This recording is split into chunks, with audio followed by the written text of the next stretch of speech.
Hola, ¿qué tal? Soy Joaquín Ochoa y me encuentro esta noche con mi querido amigo Jorge Trujillo del Tintero de Benengeli. Jorge, muchas gracias por estar aquí. Muchas gracias. Y vamos a tener una breve charla en la cual vamos a compartirles puntos importantes. Algunos de ellos tienen que ver con la inspiración o temas que inspiraron a la creación de mi libro Arcanum 13, que lo tengo de este lado. Y algunos otros pues se entremezclan con lo social, lo cultural, lo que estamos viviendo actualmente. Y pues también con algunas cosas que me va a platicar Jorge. Muchas gracias en primera instancia, Joaquín, por la invitación. La verdad es que es súper interesante siempre poder charlar sobre literatura y más sobre las producciones contemporáneas, que es un poco sobre todo lo que yo me he dedicado en los últimos años, que es lo que escriben los mexicanos en la actualidad. Súper bien, pero de hecho, así como un breve paréntesis. ¿Qué es el Tintero de Benengeli? Bueno, el Tintero de Benengeli surge como... Dije, bueno, justamente hay que adecuarse a la modernidad. Dije, hay que hablar sobre literatura. Entonces se me ocurrió poner el Tintero de Benengeli para hablar sobre literatura, sobre letras y en general, ¿no? Todo lo que se pueda relacionar, edición y demás. Porque luego a veces... es algo como tan específico o tan general que creo que un poco de información sobre las principales obras y la literatura sería padre darlo a conocer. Sí, de hecho está súper bien y eso es algo que creo que es un contenido de calidad. Ahorita lo vamos a abordar más a profundidad, pero creo que es un contenido de calidad sin ser necesariamente aburrido, porque la literatura, bueno, por lo menos yo en algún momento de mi infancia o mi juventud, cuando te la quieren dejar así a fuerzas, no te llama la atención. Y creo que ahorita en estos tiempos, sobre todo los jóvenes que puedan estar viendo esto, incluso adultos, vean la literatura como algo que va a abonarles en muchos sentidos a su desarrollo humano. En algún otro video de mi canal o bueno, de mis redes, hice algo así como un reel muy crítico en el cual decía, leer no te hace mejor persona. Pero me refería a este concepto o esta idea que simplemente por leer pues ya eres como superior. Claro. Pero me refería más bien al contenido, a como lo que tú promueves pues con el Tintero de Benengeli, con ese tipo de espacios que creo que valen la pena. Entonces, Jorge, Tintero de Benengeli es un espacio o es un canal para promover este tipo de actividades literarias o bueno, de este dinamismo, ¿no? Claro, por supuesto. Si pueden después revisarlo, encantado. Les vamos a dejar las redes más o menos por aquí. Muy bien, Jorge. Gracias por venir. Lo que hoy platicamos fuera de cámaras fue más o menos cómo íbamos a aterrizarle a las personas nuestras opiniones acerca de precisamente la inspiración o de los temas que inspiraron Arcanum 13 o algunos de los relatos. Y una de las temáticas que es de interés, creo que para los dos, que tiene que ver también con la literatura y con la cultura, es precisamente cómo está cambiando la sociedad a través de las redes sociales. Y voy a usar una palabra que a lo mejor va a ser un poquito, no sé si censurada o vaya a tomarse un poco dura, pero voy a usar la palabra condicionamiento. Entonces, ¿por qué se está mencionando esto? Porque hay algunos de los relatos de Arcanum 13 tienen como inspiración este tipo de contexto y este tipo de fenómeno, que yo creo que si bien no es exclusivo de tiempos modernos, está dándose a través de las redes sociales y ha venido evolucionando, pero sí está generando un impacto actual a nivel social y a nivel cultural. Sí, pues ciertamente en el campo de la literatura se ve, pero en todos los ámbitos, pienso yo, del ser humano, se ve este tema de que uno entra a las redes sociales y entonces te empiezan a marcar ciertas pautas, te dan ciertas directrices y muchas veces es como, claro, vamos a hacer eso y no lo cuestionamos, ¿no? Es como, es que apareció en las redes, apareció en X red social, entonces es como, bueno, sí, ahí está, pero bajo qué ¿Cuál es el trasfondo? ¿Cuál es la base? O sea, ¿por qué se aceptan muchas cosas sin siquiera cuestionar de dónde vienen o a dónde van, ¿no? Sí, esa falta de criterio, de hecho, pues fue algo que me motivó hablando de esta inspiración como autor literario, en el ámbito literario. Creo yo que a las personas les falta un punto crítico o un sentido crítico de las cosas para dejar de comerse o digerir, bueno, ni siquiera digerir, tragarse todo esto que conlleva el fenómeno del que estamos hablando. Le decía a Jorge fuera de cámaras días atrás, todo este tema de los gurús, de cómo, por ejemplo, ahora tienes que grabar videos donde digas 5 cosas que tienes que saber si quieres escribir un libro. Claro. Digo que es muy respetable, pero ahí siento yo que es como esto que se está dejando ver, ¿no? Como los que quieren empezar un libro, quizás los que quieren dedicarse a esto, pueden decir, es que tengo que hacer eso, tengo que hacerlo así, pero muchos lo están haciendo así, o sea, ya muchos quieren ser gurús. Entonces, digo, el condicionamiento, ahí está. Tuve una charla con la IA de WhatsApp hace unos días y me pareció muy interesante cómo le escribí a la IA, ¿tú crees que las redes sociales nos están condicionando? Y sorprendentemente me daba respuestas que reafirmaban esa teoría. Entonces, digo, es algo que requiere el criterio de las personas. Pues en ese tema, incluso en la lectura, ¿no? La lectura crítica también a veces, o yo lo veo como docente con mis alumnos, y en general está bajando esa lectura crítica. De repente es como, se convierte la lectura más en un proceso de codificación, mira, entiendo el código, pues lo estoy leyendo, pero no veo entre líneas, no veo cuestiones metafóricas, no veo simbolismos, y entonces en parte la literatura nace, digo, es súper amplio hablar de ese tema, ¿no? Sí. Y hay un montón de perspectivas, pero la literatura pues es un arte, es un oficio también. Entonces, eso que decías tú de los gurús, pues quien se dedica a un arte o un oficio, tú por ejemplo eres artista plástico, pues nunca terminas de aprender, ¿no? Es algo que vas perfeccionando y perfeccionando.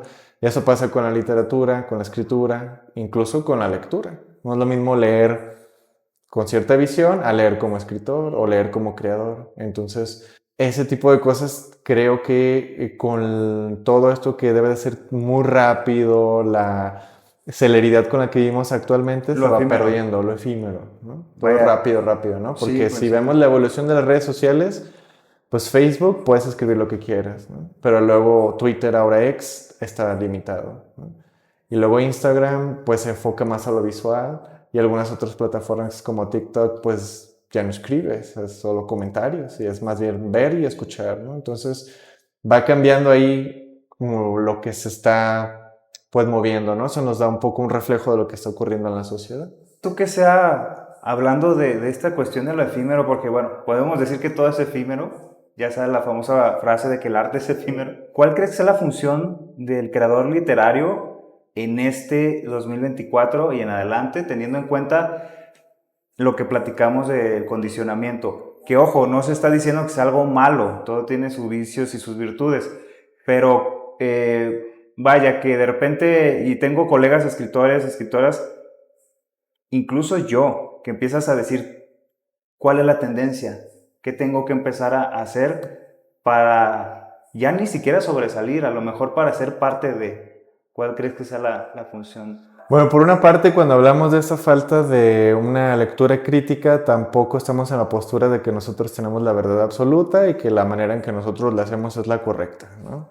Porque pues eso, nunca vamos a llegar a un acuerdo de que es realmente todo lo que conllevará una lectura crítica o un pensamiento crítico. Podemos demarcar algunos elementos, pero pues dependiendo de la formación de cada quien es que si los aceptan o no los aceptan, ¿no? En el caso de la literatura siempre ha sido una especie de dilema no resuelto, ¿no? Sobre qué hay entre la alta literatura y la baja literatura, en lugar de decir literatura secas, ¿no? Porque incluso toda esta cuestión de la literatura de ciencia ficción, fantástica, juvenil e infantil, a veces se considera como una literatura menor, o que no tiene tanta importancia, porque lo interesante es la literatura, por ejemplo, en Latinoamérica, que hable de política o de cuestiones sociales, si no, no. Actualmente, el fenómeno contemporáneo es que se ha empezado a romper esos moldes de nacionalismo, de historia y algunas otras cuestiones, lo cual a veces tampoco es tan fácil salirte de esos moldes porque pues, es parte de tu formación. Pero propiamente lo que tú mencionas, pues entrar o no, también es algo complejo porque la misma literatura entra en una especie de dinámica, ¿no? De, por ejemplo, las editoriales consagradas, por ejemplo, Penguin Random House o Planeta, que son monstruos editoriales, o tenemos editoriales independientes, que el proceso literario se convierte más en algo artístico, más allá de las ventas que puede generar un libro. Por supuesto, se busca también esa parte, pero lo principal es como el libro como un producto de, pues sí, más artístico, ¿no? No más como esa parte de remuneración de voy a vender mis libros y se acabó, ¿no? Por ejemplo, en el caso tuyo, o sea, hasta tiene ilustraciones, ¿no? Sí. La manera en que está editado se nota cuando uno lo ve como editor, pues el cuidado que puede tener cierto libro o el fin con el cual fue hecho el libro. Que también hay que ser sumamente, voy a decir, abierto. En mi caso, como experiencias se los comparto, ya tuve un encontrón con una persona que pues fue es una persona que tiene una presencia en la cultura. Y hasta se lo platiqué a Ale, a varios amigos, Ale detrás de cámaras. Cuando esta persona literalmente le pasé el libro, antología, envuelto en su plástico, en su celofán, y me empezó a dar una lectura sobre el libro sin haberlo leído, y casi tú deberías, tú debiste, tú todo, pero sin haberlo leído. O sea, ahí aplicó este dicho de juzgar un libro solo por su portada. Y bueno, lo menciono porque pues ciertamente, así como comentas, puede que haya como una especie de sesgo con la parte de la alta literatura o baja. No sé si eso te refieres, de la parte del ser más libre artísticamente, cuando el enfoque no es vender per se. No obstante, pues todos como creadores pues tenemos esa finalidad, ¿no? Vender. Claro. Pero ahora sí que ¿a qué costo? O sea, ahí sería la cuestión de cuál sería la famosa frase de los artistas, ¿no? ¿Me tengo que vender o qué tengo que hacer para entrar en esos estándares? El otro día estaba leyendo un libro que se llama El arte de crear lectores, si mal no recuerdo, o el arte de formar lectores, algo así, editado por Penguin.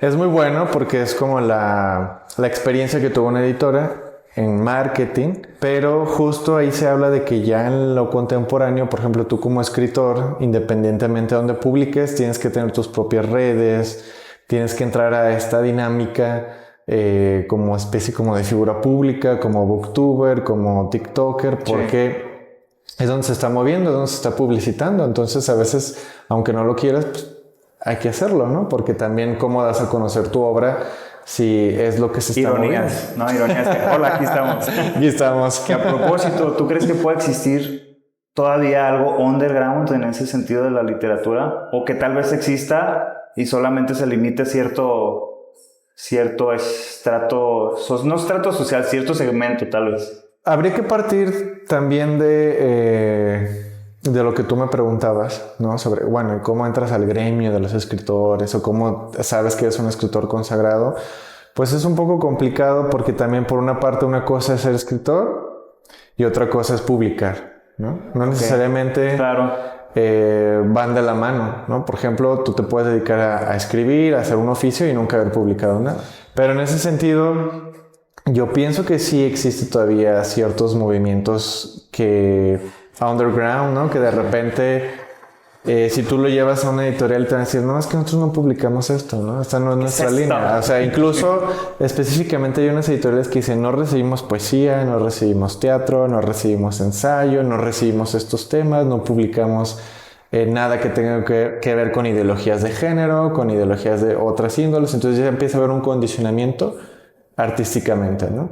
Okay. E incluso cuando ya eres un escritor consagrado, a veces tienes contratos donde tienes que publicar un libro al año.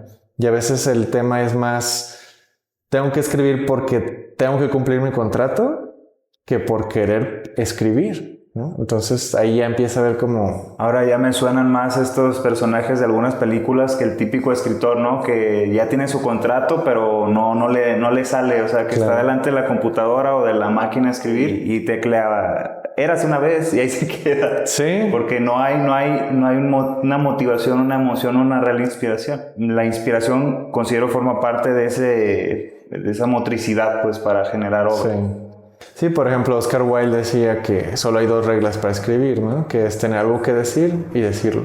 Entonces, pues ahí está, ¿no? Y también él decía, porque siempre sale este tema de que si la musa, que si la inspiración, y él decía, bueno, es que el oficio de escribir es algo así, no recuerdo los porcentajes, pero decía algo como 99%, es 1% inspiración y 99% transpiración, ¿no? O sea, ponte a chambear, sí, ¿no? Sí, tienes que chambear. Ponte a chambear. Y eso es algo que por lo menos también, o sea, en un acercamiento práctico, pues sí es cierto, o sea, no todo se puede quedar en sueños, no todo se puede quedar en la nube, tienes que aprender a trabajarlo en este plano. Claro. O sea, y eso implica procesos. Alguna vez platicaba en una exposición, una charla que vi por ahí un grupo pequeño de jóvenes con la Dirección de Juventudes del Estado de Jalisco, concretamente, y les decía, es que lo primero que tienes que tener en cuenta antes de hacer cualquier cosa es darte el derecho de visualizarlo o concebirlo mentalmente tal cual lo quieres, porque a veces nos da incluso miedo siquiera pensarlo, porque lo descartamos por imposible. O sea, decimos, no, es que eso no creo que se pueda hacer. Y pues ya, lo mataste. Entonces, sí considero que esa parte, hace rato usaba la palabra condicionamiento, otra vez usó la palabra condicionamiento, pues hace que el arte de ser creador también sea una experiencia muy subjetiva, ¿no? Claro. Pero, por ejemplo, en ese sentido también hay un condicionamiento de formación, ¿no? Si tú vas a ver los programas de estudio de una secundaria o de una preparatoria, ¿cuánto hay de humanidades en sus programas de estudio?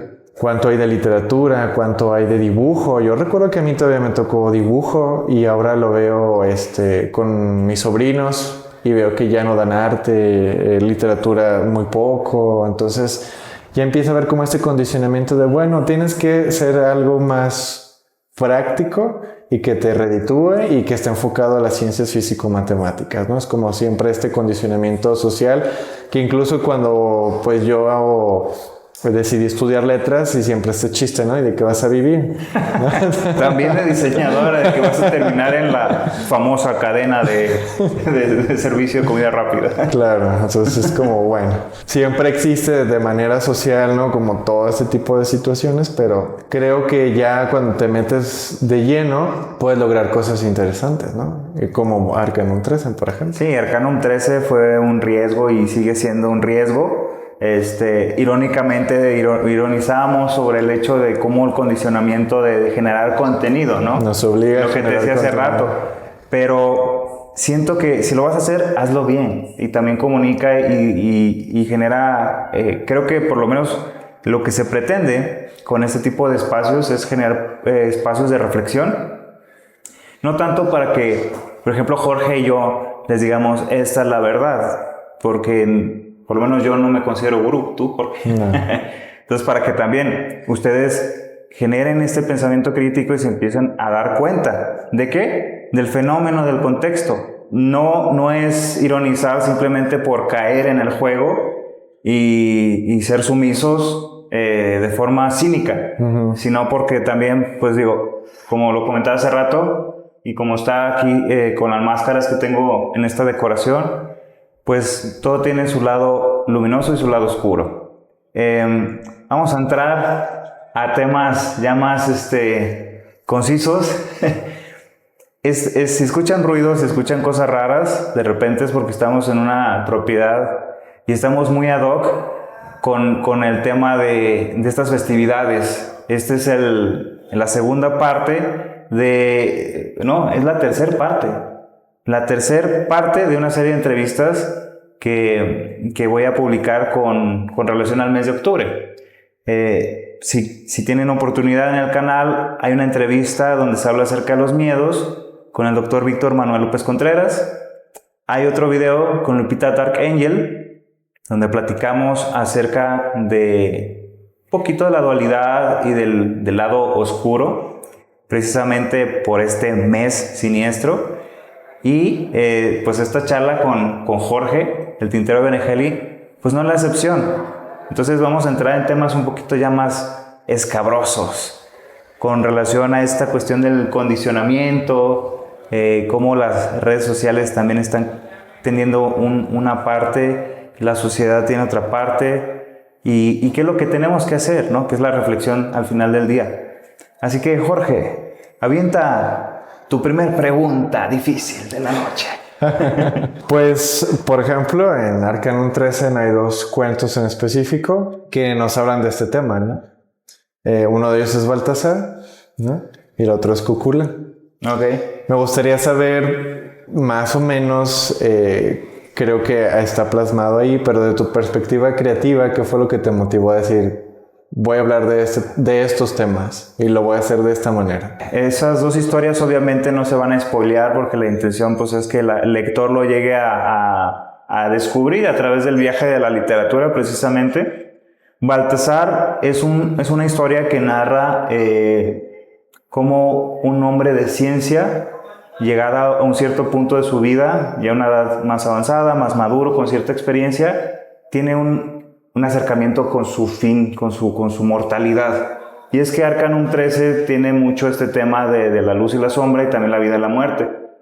Y al darse cuenta de esto, decide emprender una tarea titánica, ¿no? O sea, básicamente dice, quiero viajar al espacio exterior por mí mismo.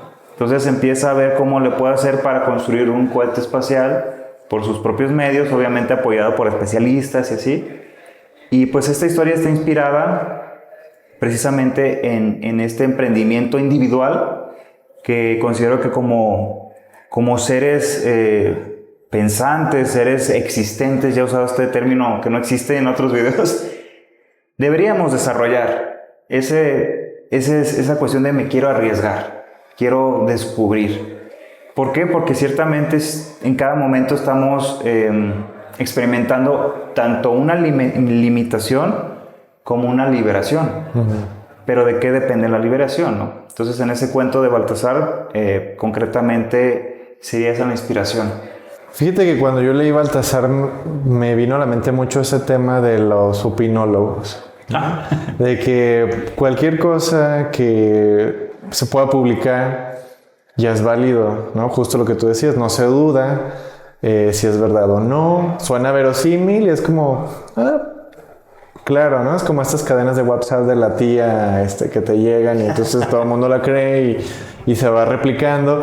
Pero entonces pienso que una parte también de este tema tiene que ver con el exceso de información que tenemos actualmente, ¿no? Lo que algunos llaman infoxificación. Porque de repente es tanto que hay que como te llega a todos lados, justamente uno debe de saber, bueno, es que esta plataforma, pues si se dedica a publicar tal cosa, pues hay que ver si realmente es algo que yo debería de tomar como cierto o cuáles son las fuentes o quién lo está diciendo, y muchas veces no pasa eso, ¿no? O sea, va más como la cuestión del show, del espectáculo, de vamos a generar morbo, vamos a generar que se mueva la gente, entonces va mucho por el amarillismo, exactamente. Sí, y esa es la parte que creo que está generando un velo, o bueno, una especie de velo, y no es que tengamos que correr ese velo o decirle a las personas cuídense de todo, pero también investiguen, ¿no? Ahorita lo que acabas de decir justamente es muy importante, o sea, el exceso de información.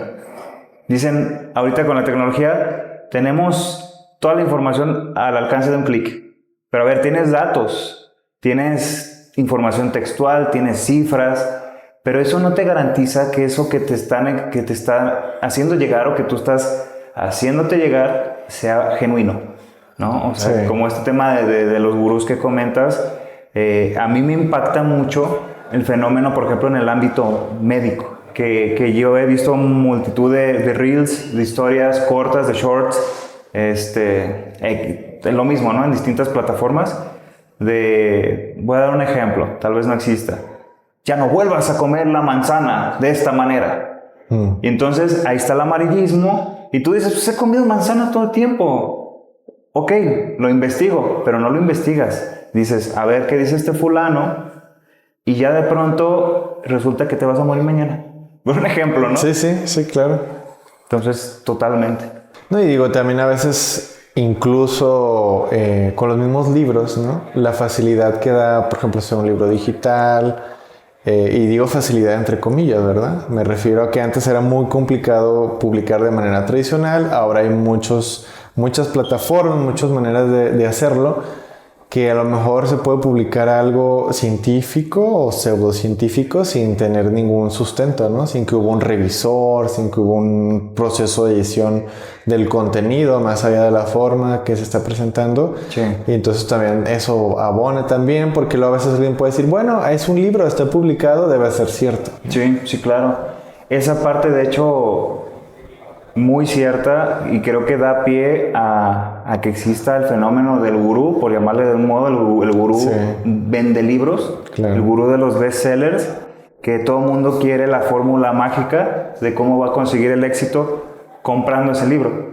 Y vuelvo a ironizar, esta charla que tenemos hoy, estamos compartiéndoles acerca de mi proyecto literario.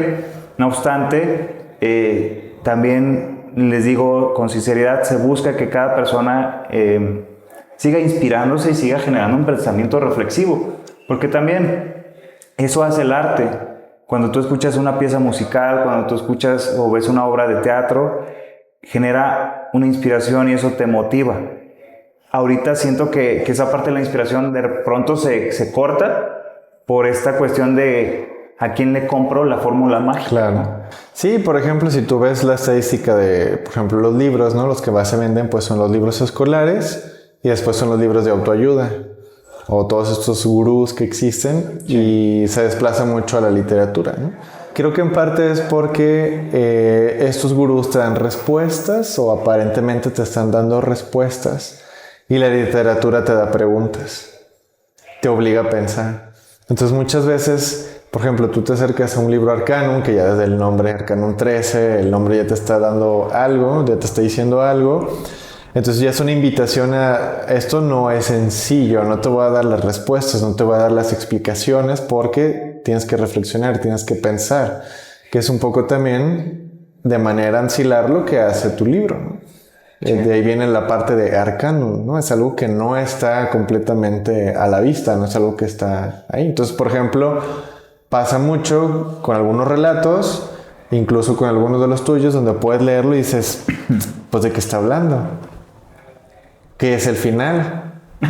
Entonces, ¿por qué? Porque entonces son finales abiertos que no te están dando las respuestas y te están obligando a que veas los detalles y digas, entonces, ¿qué significó esto? Y tú mismo como lector estás armando todo ya una historia. Entonces, también ese dinamismo que genera ese tipo de literatura te obliga como lector a pensar, a completar la historia.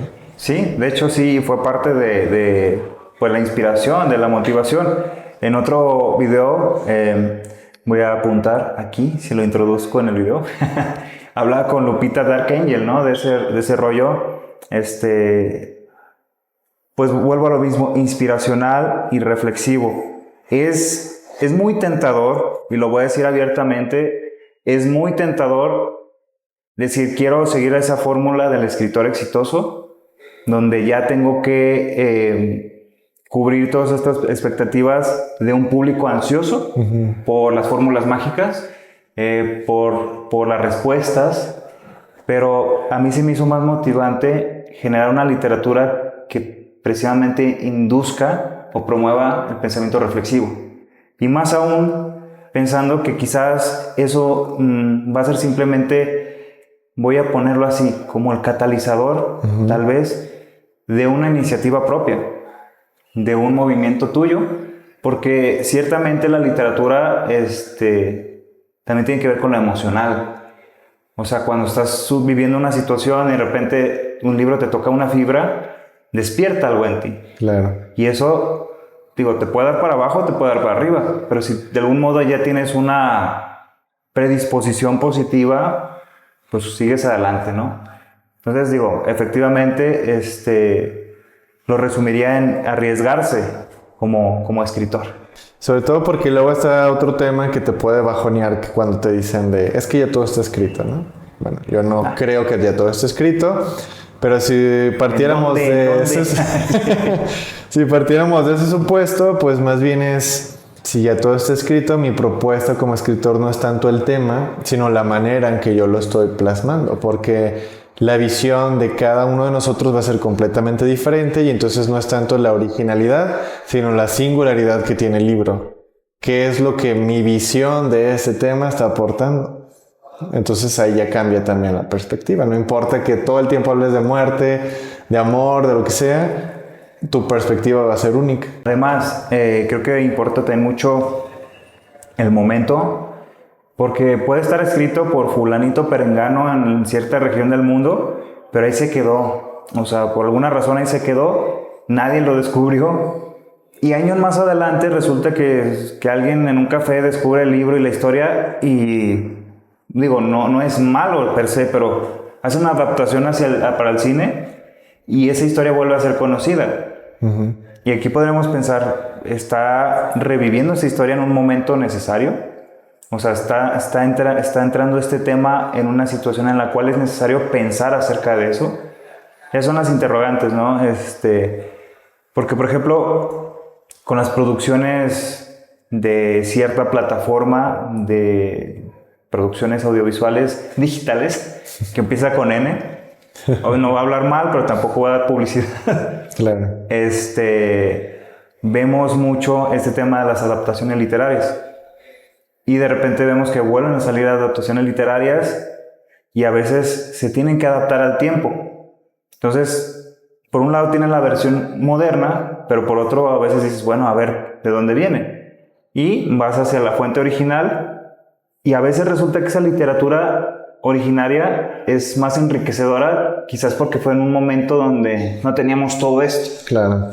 Sí, porque pues también tenemos tantos distractores que a veces el hecho de darte el tiempo de sentarte y leer, pues a veces ya es casi como una rebelión contra el sistema, ¿no? Porque todo tiene que ser rápido y entonces no leas, mejor escucha un podcast, que no está mal escuchar un podcast, pero entonces esta experiencia de tomar el libro, ya sea digital o físico, y darte un tiempo para estarlo leyendo, se empieza a perder, ¿no? Digo, son cuestiones que empiezan a suceder y a veces pues los audiolibros o estos programas que te convierten un texto a audio puede ser una introducción a que puedas seguir leyendo, ¿no? También. Sí, y también es un nuevo formato que creo que es válido porque a veces, sobre todo en la cotidianidad, que algunos van a su trabajo, van manejando o van de punto A a punto B y dicen quiero poner algo para escuchar y están escuchando.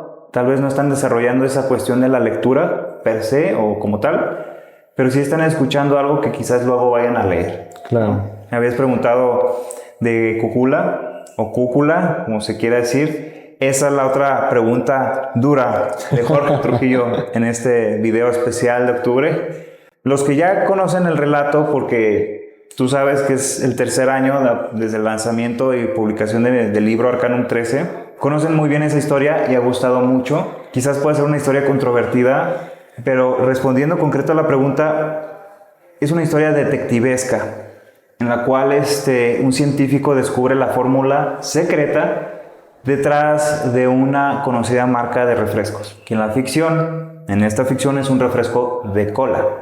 Así como hay muchas marcas de cola en la vida real, o sea, claro, en este contexto, ahí existe una marca de cola.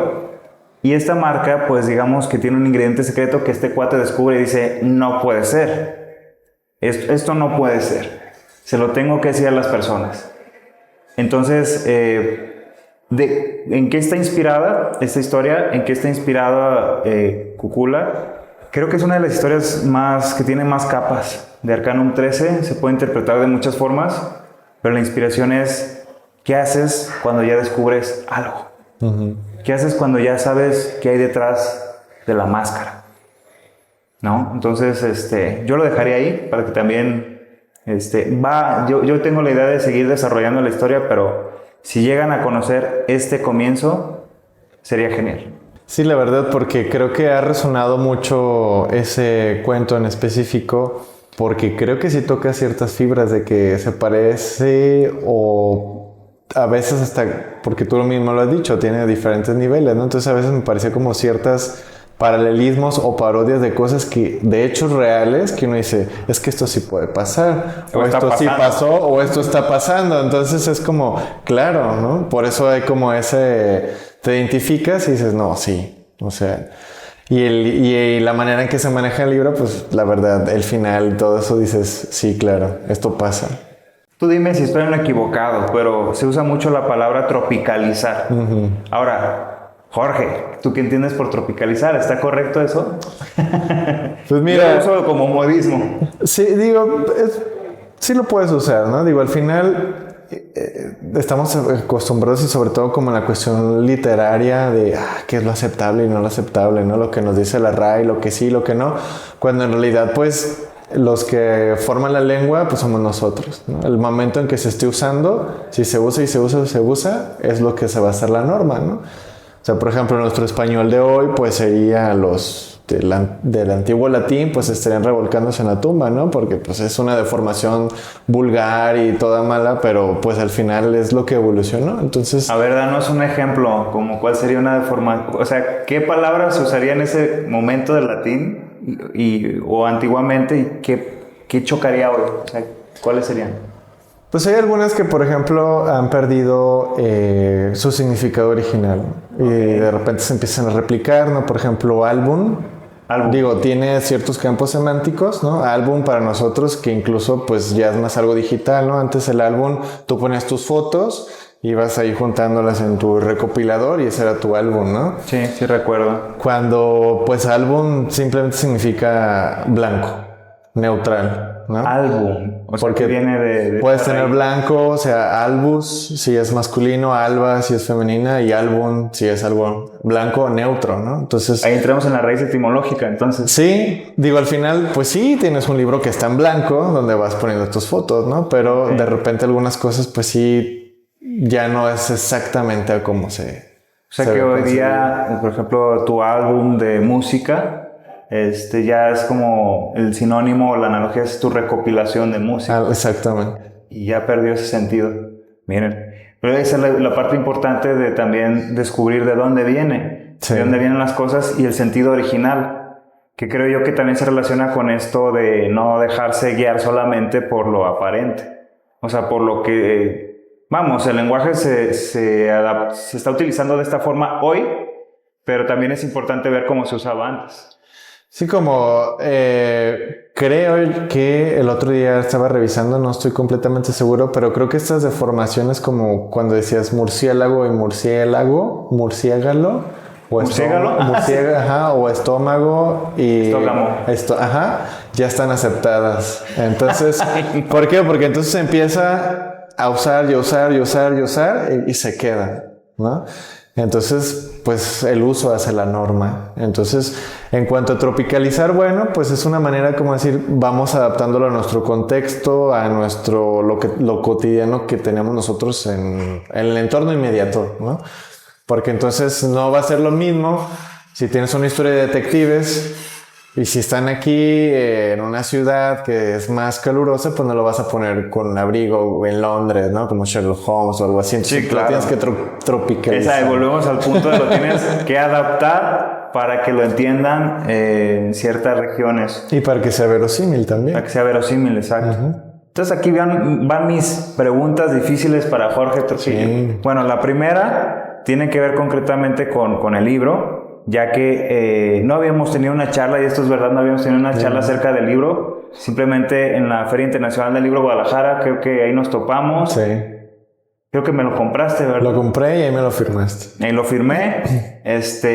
Dime, ¿cuál es la historia que más te gustó y la que más detestaste o la que menos te gustó? Sí está difícil. La que más me gustó fue la última, que si mal no recuerdo es La Rosa. Ok. Esa fue la que más me gustó a mí. Ok. A pesar de que por ejemplo, Cúcula, Baltasar, también movían ciertas fibras. La que menos me gustó, Eternidad, creo que se llama Eternidad. La Eternidad. La Eternidad. Ok. Serían esas. Difícil elección, pero si tuviera que, sería así. Fíjate, es curioso porque no había conocido a la fecha a alguien que dijera que su cuento o relato favorito era La Rosa. Y es que es el último cuento del libro. Es un cuento con el que cierra el libro. Pero hay personas que incluso me han dicho, ¿qué onda con esa historia? O sea, ¿por qué todas van así como que, güey, así con los, ya sabes, el vaivén? Claro. Y de repente ahí como que decides hacer algo diferente. Pero pues es interesante que te haya gustado mucho. Y La Eternidad, pues bueno, es una historia así a grandes rasgos. Es la historia romántica del libro. Pero es una historia diferente. Como todas las historias de Arcanum 13, pues no es lo que parece. Sí, no es lo que parece. Ahora, no te quiero preguntar por qué no te gustó, porque tal vez hay spoilers. Sí, habría spoilers. Habría spoilers, entonces lo voy a preguntar fuera de cámaras. La segunda pregunta es con relación al tema del condicionamiento. ¿Tú qué estás haciendo ante esta situación? Como en tu rubro. ¿Cuál es el ejercicio de reflexión? ¿Qué piensa Jorge cuando ve este fenómeno? Bueno, conmigo mismo, por ejemplo, cuando escuchas algunas noticias o ves algunos datos, pues cuando suena como muy inverosímil, como muy amarillista, ¿es realmente cierto? ¿De dónde viene esto, no? Porque, y sobre todo ahorita más que con la inteligencia artificial, tú puedes tomar un video, puedes tomar una voz, puedes hacer una mezcla ahí medio extraña y puede parecer verdad, ¿no? Entonces ahora nos estamos enfrentando a este fenómeno de aparentemente es verdad. Y ahora tratar de ir al trasfondo, atrás de la máscara, es todavía como más complicado, ¿no? Entonces, por una parte, a mí en ese sentido me ha hecho como más prudente o más cauto al momento de hacer una aseveración de sí, no, es verdad, es falso, ¿no? ¿Qué es lo que está implicado? ¿De dónde viene esta información? Y sobre todo, por ejemplo, lo hemos visto hace poco, hace unos meses con todo el tema, sin meter más en eso, en el tema político y electoral. Okay. De repente te llegan un montón de cosas y es como de, híjole, pues, o que ves cómo replican cierta información y pues es complicado, ¿no? O sea, porque en ese sentido, bueno, al menos yo cuando trabajo con mis alumnos, que leemos alguna noticia, vemos algún texto, es empezar a hacer preguntas, hacer preguntas. Sí. Porque la verdad que a veces nuestro mismo cerebro pues quiere trabajar lo menos posible, ¿no? Entonces se va a ir a lo más sencillo. Como Homero Simpson, yo me voy. De hecho, por eso es un fenómeno que incluso dentro de la literatura, en el teatro, siempre como que ha decaído porque de repente dicen, es que el teatro siempre te invita a pensar. Yo digo que toda la literatura lo hace, ¿no? Pero hay algunos que dicen específicamente que en el teatro es más este tema de que no es tan, digamos, inmediato el mensaje, a pesar de que la representación es inmediata, ¿no? Porque incluso, por ejemplo, en narrativa, pues está la intermediación de un narrador o una voz narrativa, sí. Y en el teatro no. En el teatro tú lo estás viendo, ¿no? Entonces, también hay que ver cómo es el formato. Sí, de hecho, eso que dices del teatro, a ver, la última obra que fui a ver al teatro fue La Dama de Negro. Se me hace que fue La Dama de Negro. Y a mí me pareció extraordinaria. Y hablando de este tema de lo siniestro, lo oscuro y demás, es una muy buena obra que desafortunadamente no me tocó ver con este actor, de los actores ya viejitos, ¿cómo se llama? Germán. De La Dama de Negro. Sí, el que con hizo... su vocerrón. Híjole. El que hizo hasta el doblaje en Anastasia, ¿no? Sí, ese que hizo de Rasputín. Se me fue el nombre. Aquí les dejamos el dato del nombre, pero y a mí me hubiera encantado, pero cuando la vi con uno de los Bichir. Los Bichir. Y la verdad es que sí, el teatro es más inmersivo. Creo yo que eso sería como también la experiencia, lo que hace que pues te lo estás viviendo. Es como si estuviera sucediendo frente a ti. Porque pues la tele, de algún modo está esta cuestión de que pues ahí está, ¿no? Bueno, la tele, las pantallas, los monitores, etcétera, ¿no? Y bueno, esta cuestión entonces de lo inmersivo, del teatro, ¿tú cómo crees que se puede recuperar? O sea, ¿cómo crees que la gente se puede interesar en las cuestiones culturales? Porque ahora todo el mundo está, te lo voy a decir así con todo respeto, yo también, a mí me pasa, pero está así. Sí, la inmediatez, ¿no? Así. ¿Cómo podemos hacer que las personas regresen a tener hambre de la cultura? Híjoles, es una pregunta difícil. Sí.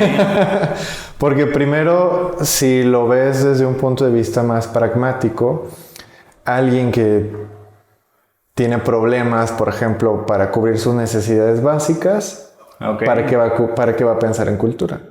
¿No? O sea, va a estar pensando en cómo pagar las facturas y cómo salir las cuentas a fin de mes. Pero aún así consumen otras cosas más, claro. más no voy a decir la palabra.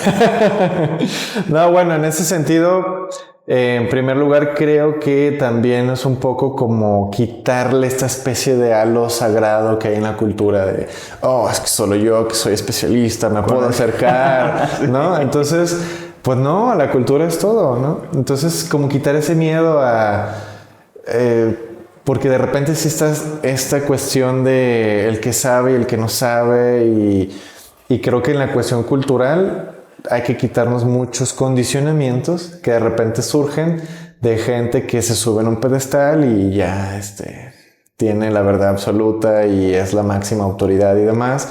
Y pienso que en la cuestión cultural es válido, todo es válido, ¿no? Porque al final es cultura. Entonces es otra idiosincrasia, otra ideología, otra manera de ver el mundo. Y creo que en parte esta cuestión de las redes sociales, que donde tú puedes publicar tu opinión y tú dices, claro, es mi verdad. Y la cultura también va a implicar la tolerancia. Bueno, no me gusta mucho esa palabra. Va a implicar la apertura a otras formas de pensar. Okay. Entonces ahí muy bien. También tener esa apertura a ver otras perspectivas es donde podemos empezar como a tener esa flexibilidad. Que hay que tener apertura para decir, bueno, me abro a otras posibilidades, a conocer más cosas. Ahí en ese sentido también yo veo la chamba de nosotros. O sea, también tendríamos que tener esta forma de decirle a la gente, voltea a ver esto. Claro. Es accesible, lo puedes conocer, está a la mano, porque así el comercialote rápido. Dijiste, soy artista, cuando hago exposiciones por un lado para esas personas que quieren adquirir la obra, por otro lado para las personas que simplemente quieren apreciarla. Y creo que esa apertura, contar con esos espacios y promoverlos, forma parte del trabajo que tenemos como creadores, como artistas, por usar esa palabra conocida. Claro. Hace ratito que estamos platicando el condicionamiento y de forma muy rápida voy a decir, vi la película Matrix 4 o Resurrections. Uh-huh. No la había visto. No la he visto. Tengo mis opiniones, pero no es el momento de platicar de eso. Pero lo voy a comentar porque se me hizo muy curioso que una de las actualizaciones que hicieron, no sé si recuerdas las otras de Matrix, que básicamente la gente, todos estaban conectados al sistema, uh-huh, a la Matrix o matriz. Ahí vivían su realidad virtual, su ilusión. Y la forma como las Wachowski, hoy en día los Wachowski en aquel entonces, representaron a estos reguladores o a estos cuidadores del sistema fue con los agentes. Ya en Matrix de Resurrections resulta que no solo hay agentes, también hay bots. Y que todas las personas que pueden de algún modo estar conectados a la Matrix, bueno, todos, porque todos están conectados a la Matrix, pueden ser bots. O sea, en las anteriores, no sé si tú eras aquel que despertó, miembro de la resistencia, como el que decir, el agente podía tomar el lugar de ese avatar, uh-huh, de esa persona. Pero en Matrix Resurrections ya hay bots. Yo lo menciono porque ahorita con todo este auge tecnológico ya hay multitud de bots que cumplen esa función de cargar la manita para acá o cargarla para acá. O sea que a veces ya no tenemos que lidiar tanto con la persona real, sino con un ente virtual que está fungiendo también en ese papel de condicionamiento. Y que ahí hay muchos intereses detrás de la máscara, que son los que pagan los bots.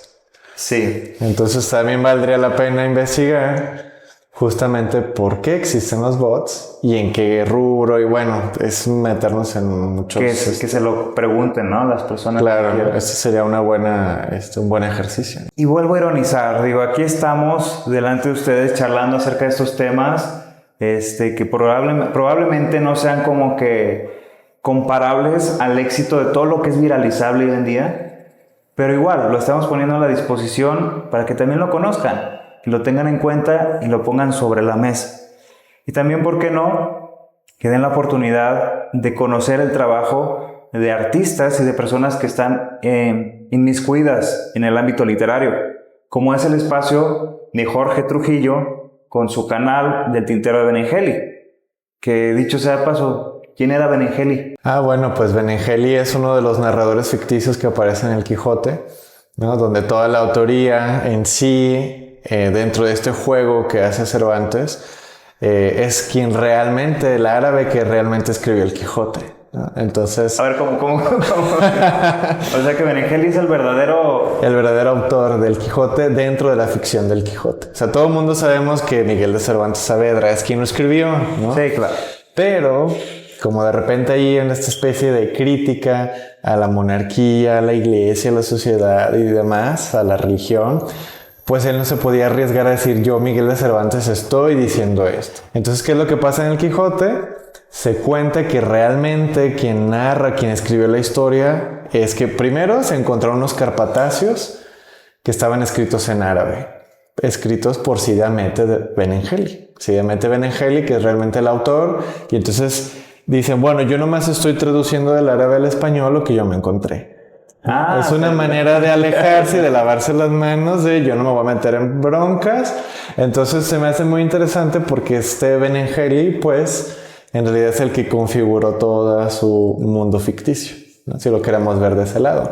Incluso en adaptaciones al teatro del Quijote, por ejemplo, la de Salvador Novo, que hace una farsa del Quijote, abre resucitando a Benengeli, ¿no? Y entonces Benengeli el que aparece al inicio de la obra y dice, bueno, pues es que yo soy el de la pluma, entonces yo les voy a hablar a ustedes público, y así es como de hecho se inauguró el Instituto Nacional de Bellas Artes con la obra de Salvador Novo, que es esta farsa del Quijote, y la abre Benengeli.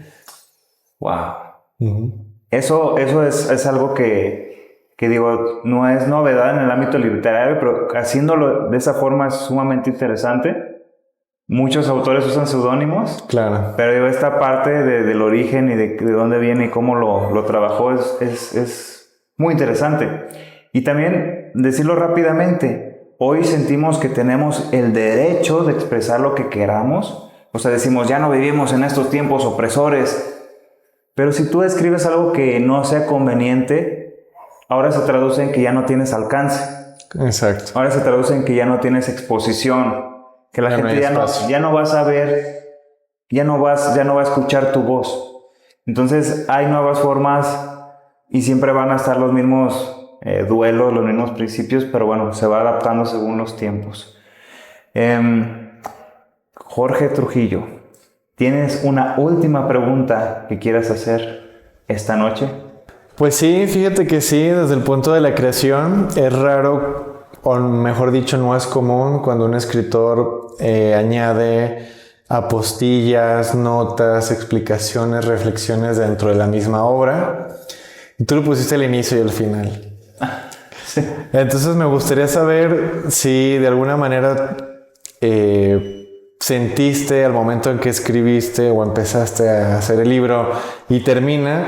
Por supuesto, supongo que la experiencia fue completamente diferente y por eso sentiste como esa necesidad de poner otras palabras del autor, pero eso quisiera que tú me lo respondieras. ¿Por qué, desde el punto de vista creativo, para configurar el libro, pusiste palabras al inicio y palabras al final? Fíjate que sí es cierto eso que comentas. No pareciera, pero bueno, el libro tomó aproximadamente concebirlo y desarrollarlo y finalmente publicarlo 4 años. Entonces, más o menos, en ese lapso pasan muchas cosas, pasan muchas experiencias, relees tus historias, recuerdas lo que te motivó y tus sentimientos varían un poco. Al principio, cuando yo lo hice fue porque quería clarificar al lector que esas historias no eran nada más historias de ficción para entretenerse, sino que mi intención era que hubiera una reflexión y darles a conocer que como ser humano y como alguien que experimenta, tuve circunstancias o situaciones que me llevaron a hacer eso. ¿Por qué lo hice así? Al inicio, en resumen, decirle a la gente, síganse inspirando, no dejen atrás lo que quieran hacer, concrétenlo. Y cuando lo finalicé y puse esas últimas palabras, fue para finalmente darle a la gente ese cierre de otra vez recordarles, estas historias no son lo que parecen. Casi sería esa cuestión. Yo también, en el sentido de decir, ¿por qué hay que dar explicaciones, no?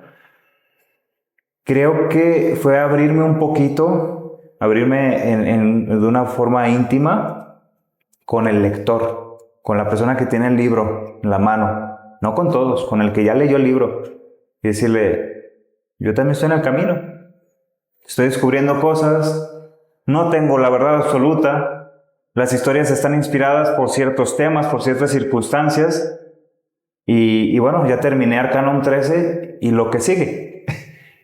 Arcanum 13 se puede quedar como un referente cultural, puede que desaparezca, puede que el día de mañana alguien me diga, oye, me interesa que hagamos una adaptación cinematográfica, lo cual sería genial, pero no lo sabemos, simplemente es un sueño más que yo quise hacer y por eso también tener esa relación íntima, ¿no?, con el lector. Y creo que justamente otra pregunta sería, ¿y qué sigue después de Arcanum 3? No lo sé. De momento,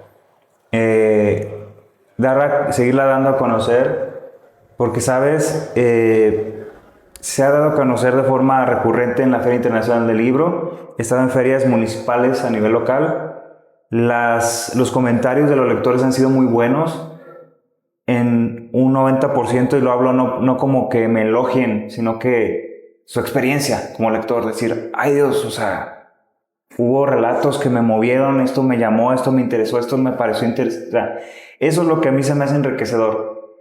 Si hay muchas evaluaciones de, bueno, te faltan tablas como escritor, las acepto, obviamente, porque lo escribí desde mi capacidad creativa, no desde mi erudición como escritor.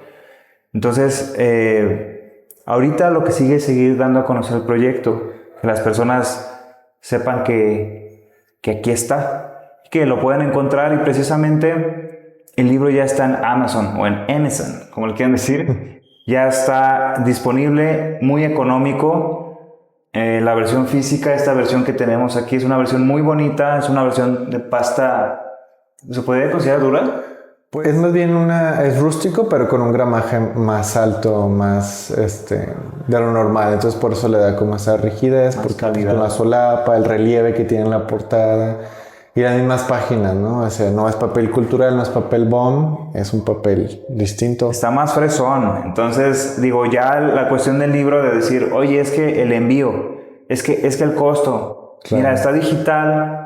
En cualquier parte del mundo tú lo compras ahí y ya lo tienes. Entonces creo que eso sigue, Jorge. O sea, seguir dando a conocer el proyecto. Hay otras cosas que tengo en mente que son quizás complementarias, pero eso se enterarán en su momento.